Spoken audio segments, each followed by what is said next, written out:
Olá, pessoal, boa noite. A gente está chegando às nossas últimas aulas do curso de História, no curso preparatório Luísa Maim. Hoje o nosso conteúdo vai ser sobre a ditadura militar brasileira, que corresponde ao que ficou organizado pelos historiadores como Quinta República Brasileira. Isso, entre 1964 a 1985. O fim tem certa polêmica, qual foi a data exatamente, mas essa é uma questão que a gente pode até pontuar. Boa noite, pessoal.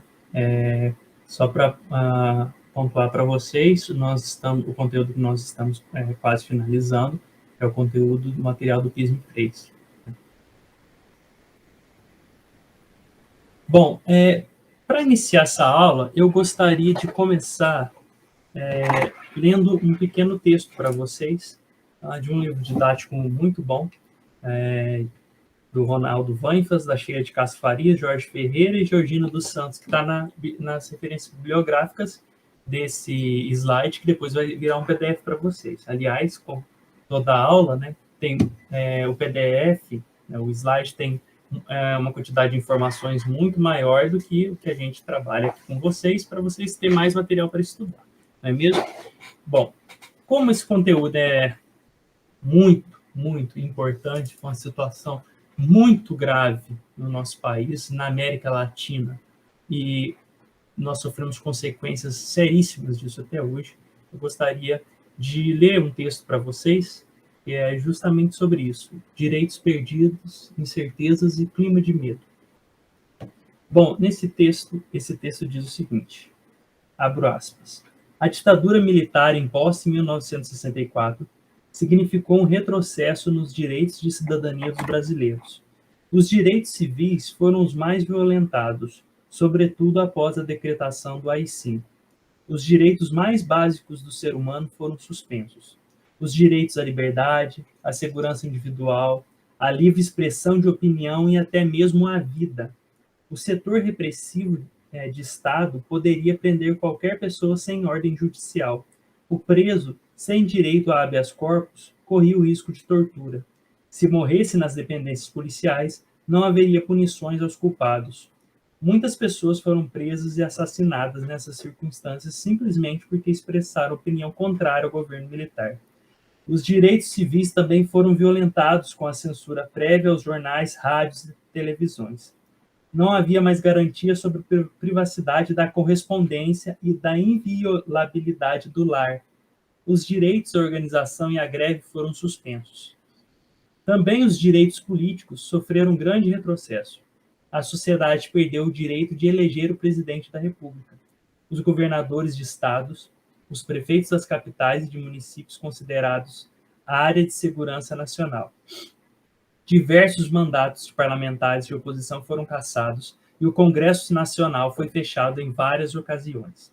Os direitos sociais, por sua vez, conheceram avanços e recuos. A extensão das leis sociais ao campo foi um avanço nos direitos sociais, é claro, pela pressão dos próprios trabalhadores, pois permitiu aos trabalhadores rurais o acesso a pensões, aposentadorias e assistência médica.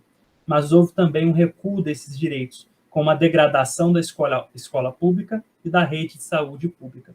O arroxo salarial também prejudicou os trabalhadores, né? Arroxo é diminuição, né? E congelamento, né?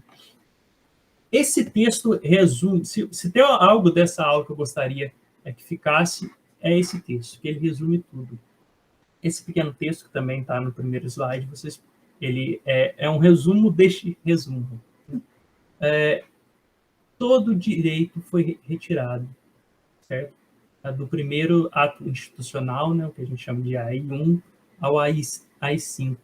Aos poucos foram retirados todos os direitos das pessoas. As pessoas viviam em um absoluto clima de medo. Quem não vivia nisso estava absolutamente alienado, né? Estava simplesmente vivendo sua vida individual e tentando não se comprometer de forma nenhuma com toda a violência que estava acontecendo, né? Desviando os olhos. É importante a gente pensar, pessoal, que as informações, elas não corriam, né? Elas não circulavam da forma que elas circulam hoje. né? Eu sei que às vezes é difícil a gente parar para pensar, a gente, não só porque, né, podemos ser muito jovens, né, não no nosso caso, mas... No nosso caso também. Mas também. Nós não vivemos a ditadura. Mas a gente tem que pensar o seguinte, até pouco tempo atrás não tinha um microcomputadorzinho na palma da nossa mão. Até pouco tempo atrás não existia internet, tá? Essas realidades não são as nossas atualmente, mas eram a dessas pessoas. Então, a circulação das informações, elas giravam muito em torno do que se queria que as pessoas soubessem e também um pouco dos interesses dessa pessoa. Isso. Então, caso vocês tenham algum tipo de experiência de alguém próximo a vocês que fale, mas na ditadura militar tinha menos violência, não tinha corrupção, aqui não, amor. Vocês não podem acreditar nisso, porque isso só diz respeito à experiência daquela pessoa naquele período. A sensação que aquela pessoa tinha de que tinha menos violência. Isso é só uma sensação, um clima que o Estado tentava impor através do controle da informação, né? Porque a imprensa não era livre, né? Tinha censura, não que hoje não exista algum tipo de censura, né? Mas naquele momento, né, neste período, a censura era em cada palavrinha que era publicada, que era vinculada, que era radializada, que aparecia na televisão. Era uma censura estatizada. Né? Sim. O Estado estava em todos os lugares, tinha interventores, tinha olhos do Estado em todos os lugares censurando. Sim. Quando a professora diz que não é que não tem censura hoje, ela não está dizendo que é uma censura semelhante de forma nenhuma. De forma nenhuma. Né? É outro debate. É um outro tipo de conversa, tá? Eu estou falando isso só porque, às vezes, tem muita gente falando, não, mas tem censura hoje. Não, tudo bem, mas não é a mesma. Sim. Seria algo semelhante se a gente for falar, mas a escravidão não deixou de existir. É verdade, mas a gente está falando de escravidão de maneira diferente. Sim, era são coisas diferentes, são estruturas diferentes. Exatamente. Uma coisa é uma violência ser estatizada. Sim. Uma coisa é ela existir por causa das estruturas sociais. Exatamente. E a gente combater ela por leis, pela educação. Outra coisa é ser estatizada. O Estado impõe e defende isso. Tá? Então, tenham isso em mente para não cair em discursos falaciosos que são extremamente anti-humanistas, tá? E anti-direitos humanos, que tem tudo a ver com o tema da aula de hoje. Sim, com certeza. Todos os direitos, cidadania é o direito a ter direitos. A gente tem que sempre procurar ampliar ela para nós e para os outros, porque essa é a única forma da gente conseguir ter qualidade de vida entre nós em sociedade. Quando a gente não defende o direito humano de alguém, ainda assim, de alguém que cometeu alguma coisa, alguma infração, a gente está agredindo o nosso próprio direito. Sim. Aquela pessoa tem que pagar o que judicialmente diz que ela tem que pagar, e não o que a nossa vontade diz, ou a nossa raiva, a nossa indignação diz. Nunca se esqueçam disso. E nunca se esqueçam de 2 pontos. Para quem diz que a ditadura foi boa, com saudade dela, aquela ditadura foi terrível pelos documentos que a gente conseguiu recuperar. Por tudo que foi destruído, a gente nunca vai saber. Ela foi extremamente corrupta. A ditadura foi extremamente corrupta. Se a pessoa defende que a ditadura não foi corrupta, ela só está assinando a própria ignorância. Exatamente. Ou burrice, depende da pessoa. Sim. Agora, imagina se a pessoa diz isso, que garantia, ainda que tivesse sido, que não foi, que garantia teria que uma ditadura seria boa? Uma ditadura significa aqueles lá em cima mandam e a gente obedece ou morre. E cala a boca. Certo? Então, imagino quão terrível seria hoje. Todos nós temos nossas próprias escutas que nós escolhemos carregar. Sim. Não é mesmo? Nunca se esqueçam disso, sabe? Do perigo iminente que a gente pode correr se a gente não defender a democracia, os nossos direitos e os direitos uns dos outros. Certo? Exatamente. Bom, então, se a gente está enfatizando isso, não é porque a gente gosta muito desse tema. Na verdade, é um tema muito duro para a gente trabalhar. né? Toda vez que a gente tem que abordar o tema ditadura militar, é um tema... que drena a nossa energia. Sim, e é difícil. E não achem que depois dessa aula vocês vão sair daqui com tudo muito bem explicado, porque não é. É um período extremamente conturbado e o objetivo dessa aula é trazer questionamentos e não colocar um ponto final nisso. Porque quanto mais a gente estuda sobre esse período, mais a gente vê coisas que foram encobertas sistematicamente ao longo do tempo.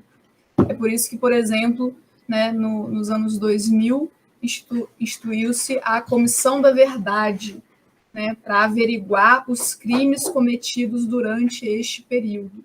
E essa Comissão da Verdade não começou a arranhar nem a superfície do problema. Sim. É claro que vocês devem imaginar todos os rastros que foram encobertos. Afinal, era o próprio Estado que estava cometendo essa violência. Né? Passar para o próximo slide. Bom, então vamos a antecedentes do golpe, né? Antes do golpe de 64. A gente já trabalhou em outra aula, né? O que o Jânio Quadros, ele era presidente, ele tinha sido eleito, né, democraticamente, mas ele realizou diversas medidas que foram muito impopulares, né?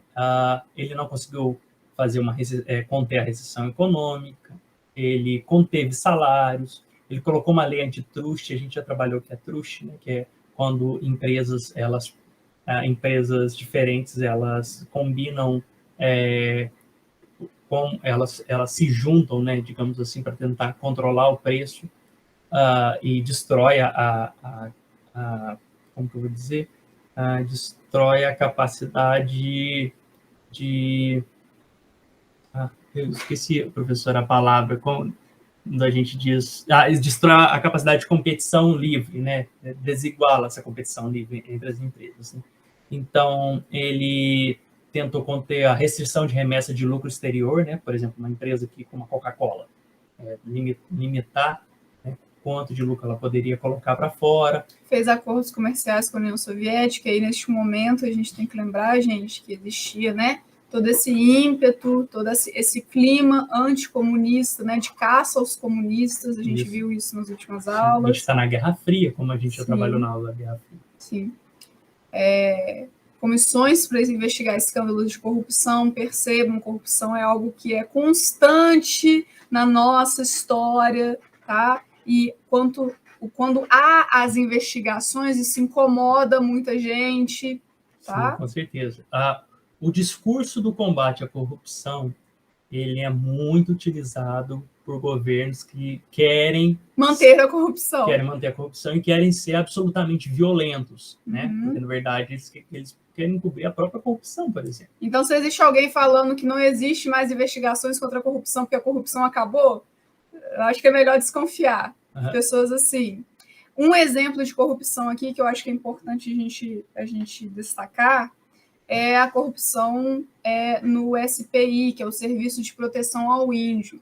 Era o órgão predecessor à FUNAI, né, que é a Fundação Nacional do Índio, que é né, teoricamente, é o órgão que defende os direitos indígenas no nosso país, teoricamente, por favor, tá? Bem na teoria.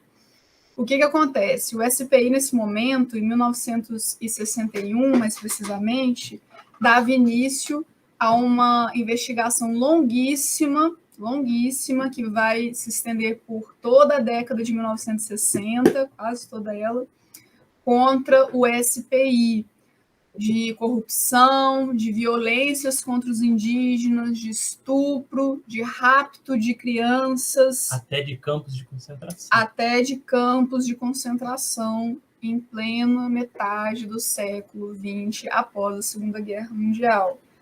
Então, é importante a gente conhecer a nossa história e perceber que os campos de concentração não são exclusivos dos países europeus. Aconteceu aqui também, porque os fascismos chegaram aqui também.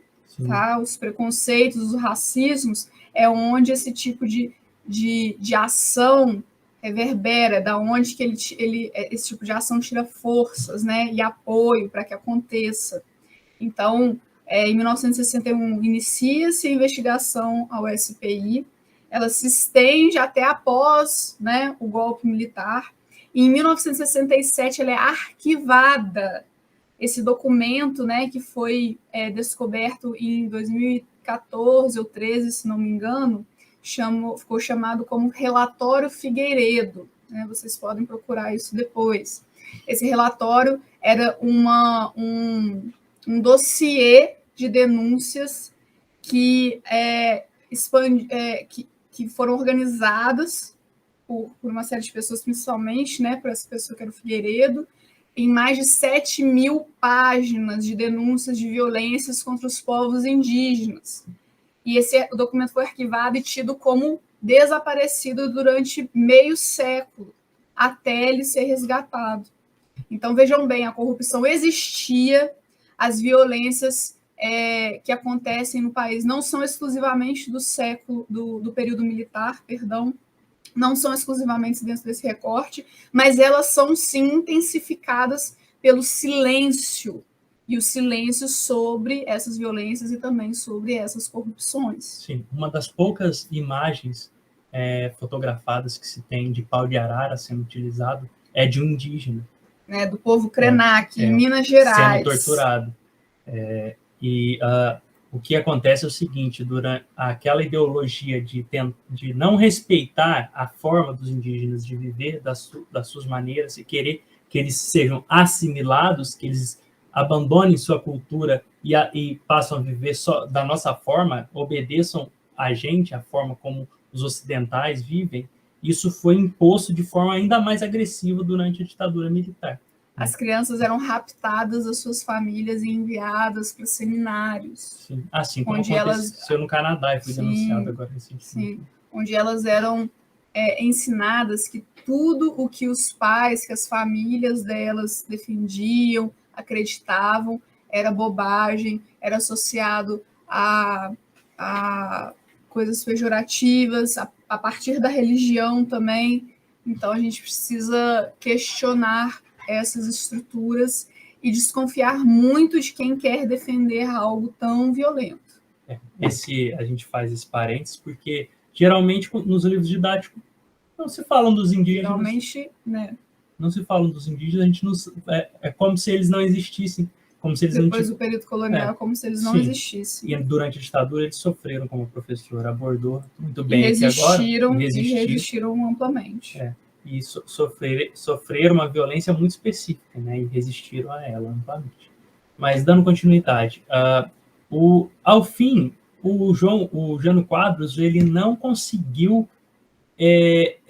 deixar satisfeito nem as esquerdas nem as direitas, né? Pelo contrário, ele deixou os dois extremamente irritados com ele, porque ele tomou algumas atitudes que pareciam muito, muito desastrosas, muito mal pensadas, né? Como, por exemplo, dar ao Che Guevara uma condecoração da Ordem do Cruzeiro que a gente comentou na última aula. Isso assustou muito os conservadores e a extrema-direita no Brasil, né? Por que ele fez isso? Porque ele defendia uma ideia de que o Brasil deveria se desenvolver sem fundos dos Estados Unidos, sem o FMI, né?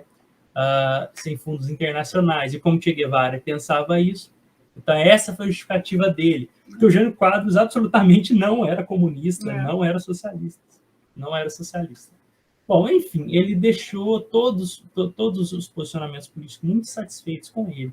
E em 61, ele mandou o vice dele, que era o João Goulart, né, que havia uma desconfiança muito grande que ele era comunista entre muitos setores conservadores do país, muitas elites. Ele viajou para a China comunista justamente para realizar acordos comerciais. E durante essa viagem, o Jânio Quadros renunciou à presidência, provavelmente esperando com que todas as elites, os trabalhadores, aclamassem para que ele voltasse, para que ele continuasse, né, que sentissem a falta dele. Né, como se aclamassem o posicionamento que ele estava tentando trazer, né, como se desse autorização, falasse, não, perdão, por favor, retorne. Né? Mas não foi o que aconteceu. Absolutamente não foi o que aconteceu, pelo contrário. O que aconteceu é que, de acordo com a Constituição, o João Goulart tinha que assumir. E isso deixou os militares e os setores conservadores das elites extremamente incomodados. Então, começou-se uma espécie de uma disputa interna, muito política, muito grande. Um cabo de guerra. Um cabo de guerra entre setores militares, setores das elites comerciais, em desrespeitar ou não a Constituição, né? Ou seja, não permitir que o Goulart assumisse o governo. E como em toda situação política, né, ocorreu essa tensão entre diversos setores, né, que queriam o impeachment do Goulart, que queriam que os parlamentares se pronunciassem a favor do impeachment, mas que também não aconteceu. Sim. E assim, existiam várias lideranças civis que queriam que a democracia prevalecesse, né, como a União Nacional dos Estudantes, que é a UNE, que foi muito importante durante a ditadura, muito repreendida, né? Vários sindicatos, a Ordem dos Advogados do Brasil, parte da igreja, né? Parte da Igreja Católica. O CNBB. Sim. Da mesma forma que parte da Igreja Católica apoiou o golpe, né? Nós tivemos, a gente vai ver, né, a Marcha da Família com Deus, né, se eu não me engano. Sim. Então é sempre bom pensar nessa tensão política dentro das instituições também, tá, galera? Sim. A igreja é uma instituição. Sim. E essa mesma, ela não é homogênea. Na igreja tem essa mesma tensão política. Então tinha uma amplitude de apoiadores, né, do cumprimento da Constituição, mas tinha outros grupos que eram a favor da ditadura, sim. Sim. Então a gente tem que pensar assim, tem grupos mais conservadores, menos conservadores, mais liberais, menos liberais, nos costumes, né? Progressistas, menos progressistas. Então, assim, a ideia, eu até aproveito para dizer o seguinte, a ideia de esquerda e direita não é suficiente para explicar a política, nunca, gente. Elas são muito múltiplas, existem muitas esquerdas e muitas direitas e muitos centros. Exatamente. Então, também não caiam, né, no erro de tentar entender política exclusivamente a partir dessas duas chaves, tá? De esquerda e direita, porque não funciona. Ela é incompleta, para dizer o mínimo. Bom, mas o que ocorreu é o seguinte, que os setores militares e conservadores, as elites conservadoras, conseguiram negociar com o parlamento que o governo deixasse de ser presidencialista e passasse a ser parlamentarista, ou seja, o presidente, no caso o Goulart, ia assumir, mas não era ele que ia mandar, mas sim o primeiro-ministro. E foi isso que ocorreu. O Brasil se tornou parlamentarista por algum tempo, mas o próprio Goulart, em um plebiscito, conseguiu derrubar isso, mas ele não conseguiu maioria no Congresso para as pautas dele. Ele tinha várias pautas de desenvolvimento econômico autônomo, né, sem empréstimo de dinheiro internacional, e para aumentar a justiça social, né, reformas bancárias, fiscal, urbana, tributária, administrativa, agrária, universitária. Ele queria legalizar o PCB, o Partido Comunista do Brasil. Então, vocês imaginam quanto esses posicionamentos assustaram os setores conservadores, né, e as elites extremamente poderosas, né, e os militares que já estavam extremamente desconfiados dele. Uhum. Então, com isso, especialmente é importante a gente pensar também que nesse momento tem uma política internacional onde os Estados Unidos ele tenta realizar uma estratégia imperialista de contenção, de contenção do comunismo e de subordinar os países aliados dele aos interesses Sim.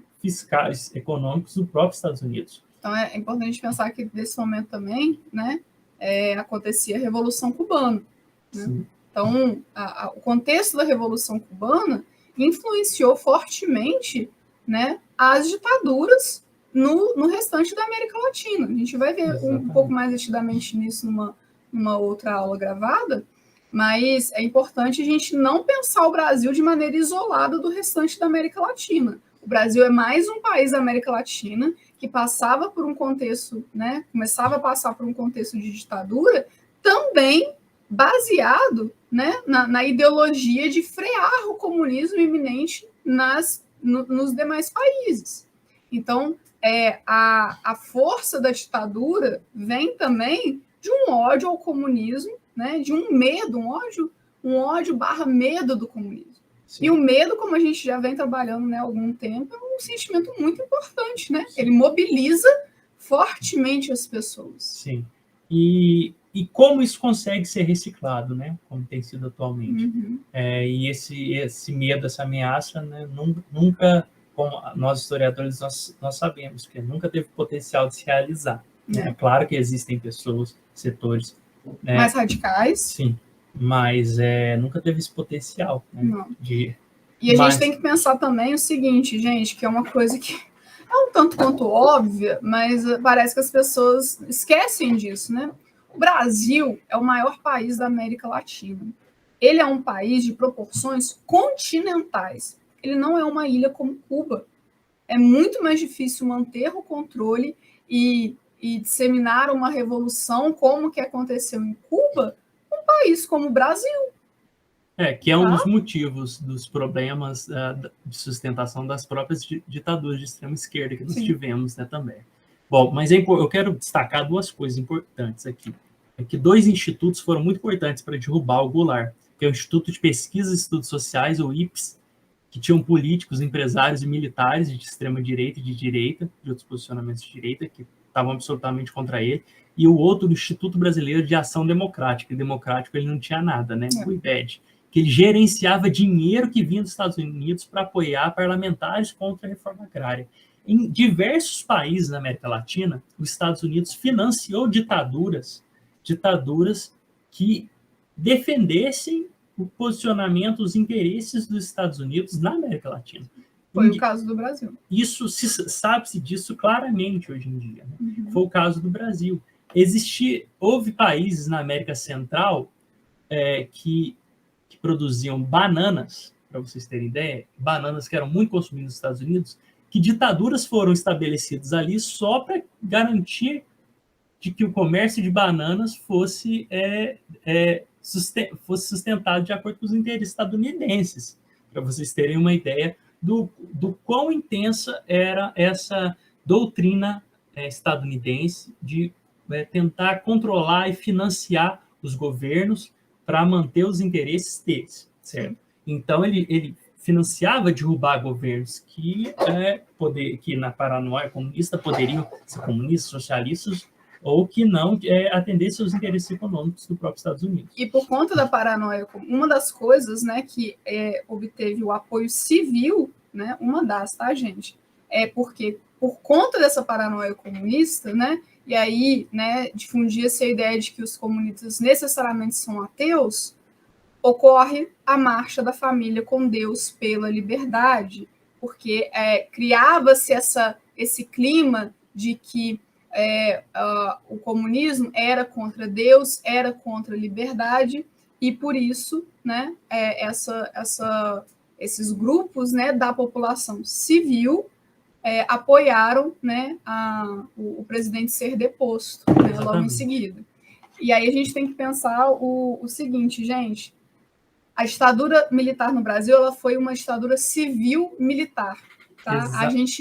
Se em algum momento a gente falar ditadura militar aqui, é simplesmente pela simplificação na hora de falar. Mas a gente tem que pensar que ela foi civil-militar. Exatamente. Porque não há ditadura, não há ditadura, não há governo que se sustente sem o povo. Somente por um setor do povo, né? Os militares não são civis, mas eles são parte da população. Né? Eles conseguiram fazer o que fizeram, sustentar por tanto tempo, justamente por apoio de vários setores comerciais, setores da própria religiosos, né, como religiosos, da elite da sociedade, gente que não sabia o que estava acontecendo, que apoiava porque ia na onda, né? Isso não é uma novidade de agora. Sim, com certeza.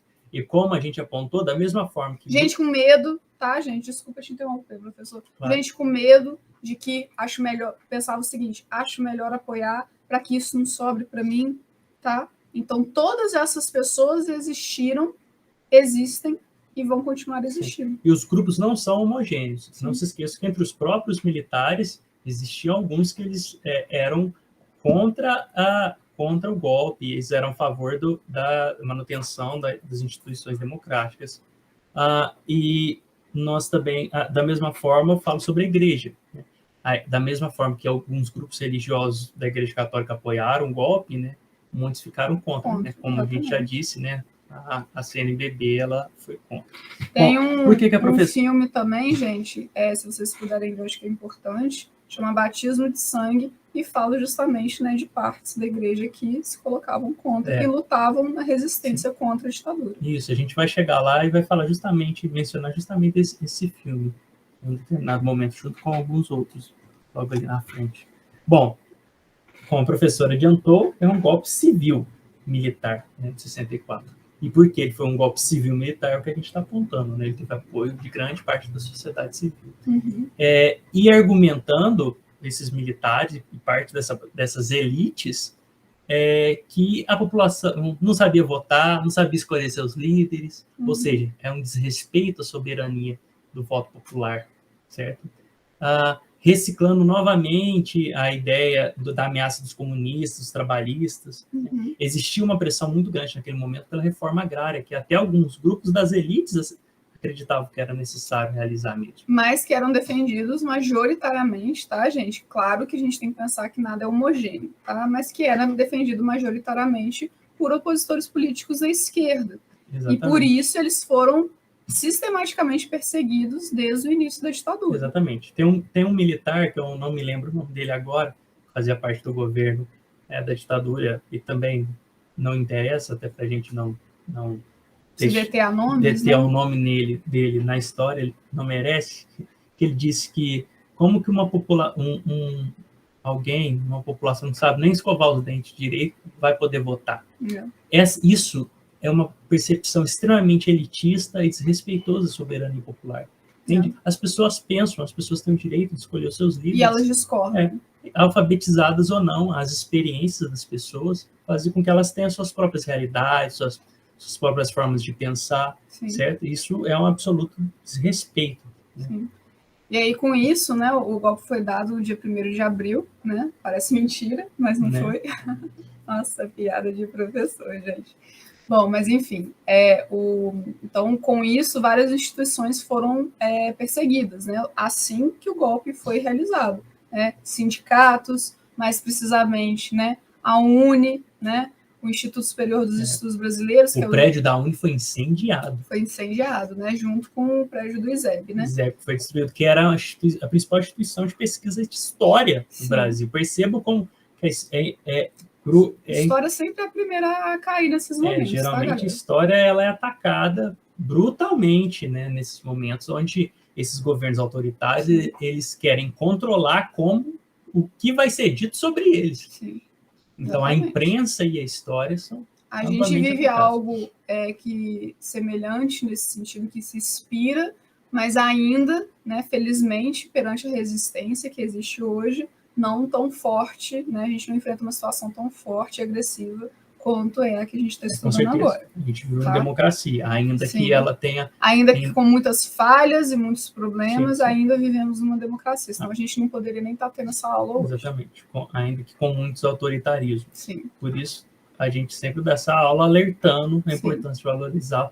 os nossos direitos e a democracia. É uma necessidade de manutenção constante à defesa pela democracia. Bom, da mesma forma que os estudantes foram perseguidos, a imprensa, os institutos de estudo de história, os sindicatos, todas as organizações de trabalhadores rurais ou camponesas. Né? Existe uma perseguição generalizada aos setores da esquerda do país. E existia um discurso dos militares de que eles não tinham interesse de manter uma ditadura, que era só uma tentativa de expurgar o comunismo do Brasil. É só para o momento. É só para o momento. É um discurso perigosíssimo. Só que tinha um grupo daqueles que ficaram conhecidos como linha dura, né? Que eram aqueles que tinham a narrativa de que queriam, de fato, que os militares mantivessem uma ditadura o quanto pudessem no Brasil. Então, a partir de então, começou-se os principais terrores da ditadura, né? que são os atos institucionais. Né? Suspensão da Constituição e esses atos institucionais, eles aumentavam o poder do Executivo, diminuindo o Legislativo, davam poder para o presidente para cassar mandato, legislativo, inclusive, né? Podendo exonerar funcionários públicos, civis, militares. Suspender direitos políticos. Sim. Acho que é importante a gente pensar aqui no funcionarismo público, porque a gente tem vivido alguns ataques também em relação a isso. Sim. Então, vejam bem o seguinte, né? Visualizem. Você é funcionário público, você tem estabilidade, né, na sua carreira, né, no seu emprego. Né? Você não pode ser demitido, a não ser que você faça algo gravíssimo, gravíssimo, gravíssimo. Então, vejam bem, porque você está assegurado no seu cargo, você pode denunciar. Ninguém vai vir e vai falar assim, ó, você cala a boca, senão você vai perder seu emprego, tá? Outros pontos importantes também funcionam economicamente. O funcionarismo público continua, por exemplo, tá, gente? Contribuindo com previdência privada mesmo após aposentado. Ou seja, ele faz a manutenção devida da estrutura pública. E a estrutura pública gere as demais estruturas da sociedade, incluindo a privada. Então, desconfiem muito dos ataques ao funcionarismo público no Brasil, porque eles remetem a isso tudo aqui que a gente está estudando. Com certeza. Tá? Bom, eu vou passar um pouco mais rápido para dar tempo, mas vou mencionar para vocês o que foram cada um desses atos institucionais, então, mais rapidamente. O ato institucional 2, no governo Castelo Branco, eleito indiretamente, né, pelos militares, estabeleceu eleições indiretas, ou seja, a partir de então, continuaria assim, com eleições indiretas, sem voto da população, extinguiu todos os partidos políticos, autorizando só 2, Aliança Renovadora Nacional, né, ou ARENA, que hoje é o DEM, né, mudou de nome, continua existindo, e que apoiava o governo militar, portanto, e o outro era o Movimento Democrático Brasileiro, ou MDB, que depois virou o PMDB, e que era uma oposição extremamente fraca e controlada. Controlada pela Arena também. Sim, e também deu poder para que o governo, o presidente, colocasse o Congresso em recesso conforme ele quisesse, né, que ele suspendesse, né, o poder dos deputados e senadores. O ato institucional 3 estendeu a eleição indireta aos governadores também, né? Então, o governo escolhia os governadores e os governadores poderiam nomear prefeito das capitais dos estados. Percebam, né, os dedos do Estado, né, do controle, né, do controle total. O ato institucional 4 convocou o Congresso para votar uma nova Constituição para o funcionamento da própria ditadura, ou seja, uma Constituição que fosse adequada aos interesses dos militares que estavam naquele momento, ou seja, assim, eles tentando legitimar a brutalidade das próprias ações. Como a gente disse, várias peças, vários intelectuais foram extremamente perseguidos, né? Qualquer um que se mencionasse contra o governo era perseguido. Era brutalmente perseguido, né? Várias mortes, torturas ocorriam, né? Assim como pessoas que foram exiladas do país, exatamente, ou se exilaram fugindo dessa perseguição. Sim. A questão da economia, e que isso pode ser muito importante cair nas questões para vocês. O governo militar aliou a economia brasileira aos interesses dos Estados Unidos, como vocês devem imaginar, né? Então, obteve acordos com o Fundo Monetário Internacional, né, FMI, diversos acordos, diversos empréstimos, adquiriu muitos empréstimos, aumentou enormemente a dívida externa, permitiu a entrada livre de capital estrangeiro, né, de empresas aqui, e que as empresas podiam arremeter o lucro que elas adquiriam aqui para fora. Não tinha necessariamente que reinvestir no Brasil. Isso, algo muito antipatriótico, não é mesmo? Houve arrocho salarial e corte de créditos, né? Ou seja, diminuiu, congelou vários salários e cortou crédito, empréstimos que poderiam ser feitos à população. Né? A inflação recuou com essas atitudes, mas o desemprego e as falências aumentaram. Por que então, depois, em determinado momento, em 68, né, começou a ter a acontecer aquilo que até hoje muitos chamam de milagre econômico, né? Porque justamente com essas atitudes, e principalmente os empréstimos, né, que foram aumentando brutalmente a dívida externa do Brasil, e que a ditadura deu de herança para a democracia, né, essa incrível e brutal dívida externa, com todos esses empréstimos, o governo começou a investir em algumas estatais, a atrair capital internacional, né, de empresas privadas, conseguiu, a partir de então, conceder crédito, então conseguiu estimular o consumo interno, a vinda de empresas, a criação de algumas estatais para serviços, né, que gera emprego. Então, o que acontece? Se você, de repente, tem R$10 na sua carteira e você pede emprestado, você tem 1 milhão, você se sente rico, mas na verdade você deve 1 milhão, entende? Então, esse foi basicamente o que aconteceu no milagre econômico, que a gente tem que ter isso em mente. Esse modo econômico da ditadura, inclusive, ele degradou muito o ensino público e o SUS, o sistema de saúde, porque ele privilegiava escolas, hospitais e planos de saúde privados. Então, ele degradou o serviço que podia ser oferecido para a população em geral, né? Ou seja, só tinha quem poderia pagar por isso. Até porque a concentração de renda aumentou brutalmente, né? Ou seja, ricos ficaram mais ricos, pobres ficaram mais pobres. Então, quando alguém chegar para você e falar que a ditadura era melhor, pergunta se a pessoa tinha dinheiro na época da ditadura. Sim, pois é. Ela pode ter lucrado, inclusive, né, por causa justamente desses empréstimos que o governo fez e investiu em algum setor que ela estava ali lucrou inserida. às custas da fome do restante da população. Sim. Bom, o milagre, né, acabou em 73 com a crise do petróleo. Não sei se vocês já ouviram falar. Né? Uma crise terrível que aconteceu no planeta, né? Inclusive os Estados Unidos, mais uma vez, foi muito impactado. O impacto dos estadunidenses gerou um impacto ainda maior, assim como a gente teve uma crise em 2008, muitas pessoas ignoram o que aconteceu, né? Como se não tivesse havido crise, né? Ou como se só tivesse tido crise no Brasil. Exatamente. Né? E não no restante do planeta. Bom, isso disparou o preço e isso criou uma crise internacional, né? E a oferta de empréstimos acabou. Ou seja, o governo conseguia muito dinheiro emprestado e essa fonte secou.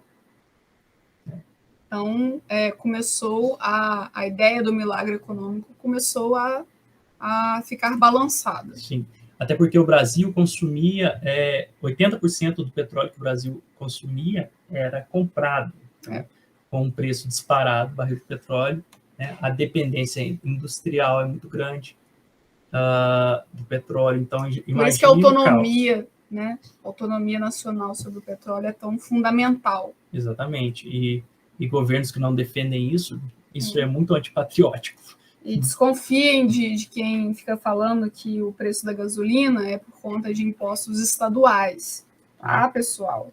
Porque isso aí também só atesta o quanto a pessoa desconhece de como que funciona a economia em torno do barril de petróleo. Sim, com certeza. Só um adendo, né? Desde o governo Temer, o nosso petróleo é vendido a dólar, né? Isso ocorre em países que não produzem ou produzem muito pouco petróleo. A gente tem a capacidade de produção de petróleo altíssima, então a gente não tem necessidade do nosso barril de petróleo ser vendido a preço de dólar dentro do próprio país. Dentro do próprio país. A gente não está falando de exportação, tá, gente? A gente está falando de comércio interno. Isso só favorece os acionistas, né? Aqueles que têm um pedacinho da Petrobras, né? Porque parte da Petrobras, pequenas partes são privatizadas. Né? Bom, então, visualizem dessa forma o seguinte, galera. A Petrobras, no Brasil, ela nós como país, a gente deveria ser autônomo enquanto produção de petróleo e produção de combustível, ok? Ok. Para comerciar dentro do país, né, o real vale quantos dólares, né? Ou melhor, quantos reais valem $1, né? O nosso dinheiro está extremamente desvalorizado. Recebe-se, né? Tem-se lucro quando você vende esse petróleo para fora. Mas quem tem lucro? Né? Os acionistas dessa empresa. Tá? Quem é aqui do país e está consumindo, né, está pagando por este lucro de exportação. Percebem? Por isso que a gasolina está dessa, né, eu estou simplificando, tá, gente? Por favor, tem muito mais coisa por trás disso. Mas é por isso que a gasolina está nesse preço e não por conta de impostos estaduais. Tudo Sim. bem? Bom, sobre resistências e adeptos, né, da ditadura.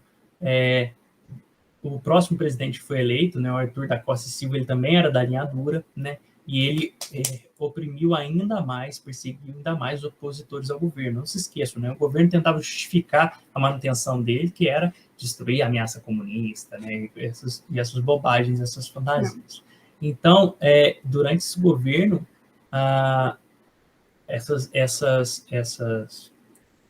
esse arroxo, né, essa repressão, ela foi ainda mais intensa, né?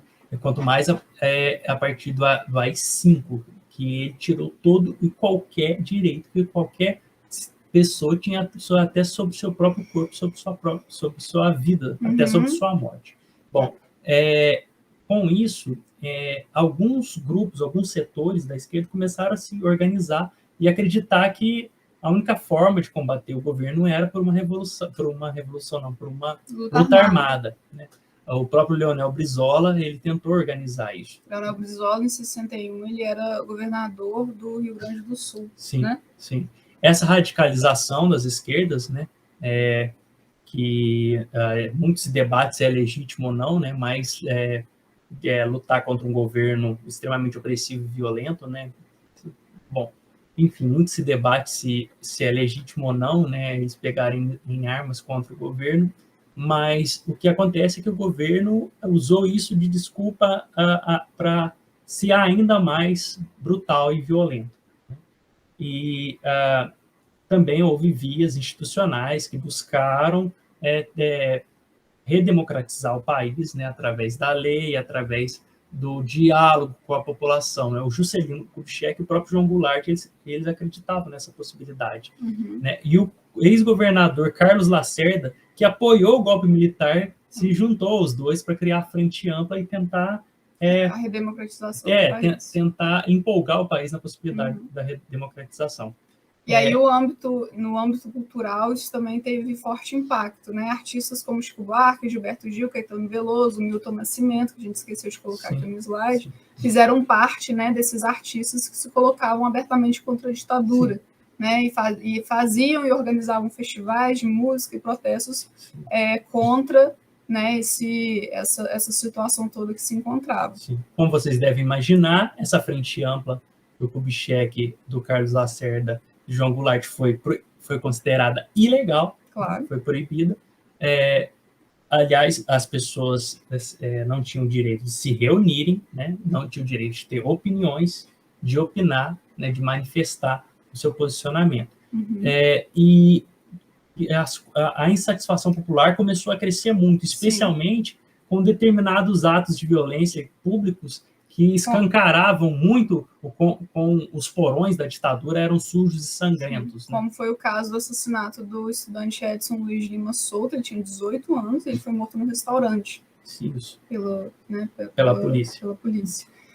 A partir disso, né, foi organizada a passeata do 100 mil, que ficou muito conhecida. Isso ainda era em 68, né? O professor Cleiton está falando aqui que não tinha, né, as manifestações. Vejam bem, tá, gente? Não achem que isso não poderiam ter, né? Mas elas tinham. Não acham que isso é incoerência. Era ilegal as manifestações, mas elas ocorriam, tá? Então, assim, a gente não pode se deixar levar exclusivamente pelo que é legal e o que é ilegal durante os períodos históricos, tá? Porque se a gente for voltar lá no período, né, de Segunda Guerra Mundial, né, com os nazistas, os campos de concentração eram perfeitamente legais dentro daquela lógica, tá? Tudo que acontecia ali era perfeitamente legal. Então, a gente tem que questionar quem essas legislações, né, no caso aqui, né, teve uma Constituição específica para o período militar, né, a quem elas defendem, a quem elas protegem e a quem elas não protegem. Exatamente. Já são inclusivas ou exclusivas, né, de exclusão.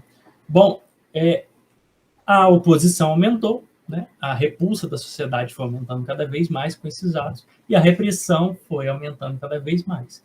Como eu disse, a Frente Ampla foi declarada ilegal, o Congresso ia ter um congresso da União Nacional dos Estudantes, eles foram presos, brutalmente presos, muitos deles foram foram torturados. Um deles era o Genuíno, aquele que está preso por corrupção.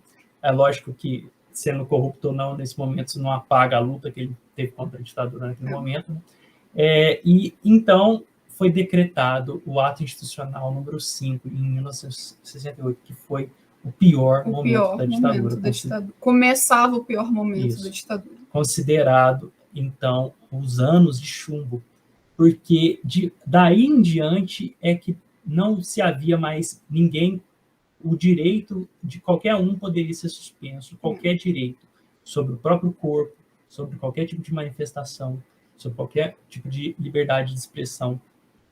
O ato institucional número 5, 68, suspendeu o habeas corpus por crime político, ou seja, a ditadura poderia declarar qualquer um como criminoso político, implantou a censura dos meios de comunicação, cerceou liberdade de expressão, opinião e reunião, cassou mandato. Até então as pessoas poderiam fazer parte dessas coisas, né? Elas não poderiam na prática, a ditadura já estava oprimindo, mas ela tentou com esse ato, né, dizer, olha, agora nós criamos um documento que vai nos permitir fazer isso, para impor ainda mais medo. O negócio é o seguinte, o AI-5, ele falava o seguinte, agora o governo pode deliberadamente matar você. Exatamente. Então, se implantou a censura dos meios de comunicação, cerceou a liberdade de expressão, opinião, reunião, cassou mandato, suspendeu direitos políticos. Também possibilitava que o governo fechasse o Congresso Nacional, que foi feito. O AI-5 era uma forma do governo buscar dar legalidade à sua violência brutal. E, com isso, expurgou qualquer opositor, qualquer funcionário público, professores nas universidades, congressistas, né? Eles foram chutados, literalmente, dos seus lugares conquistados, seja pelo povo, seja pelo trabalho deles, né? Seja pelas oportunidades, foram literalmente chutados dos espaços que eles ocupavam, se o governo, se qualquer agente do governo sentisse que eles fossem qualquer tipo de ameaça ou oposição à ditadura militar. Começou, então, o que a gente chama de anos de chumbo, né? O Médici, Emílio Médici, foi eleito indiretamente por uma junta militar, ele era dessa linha dura, né?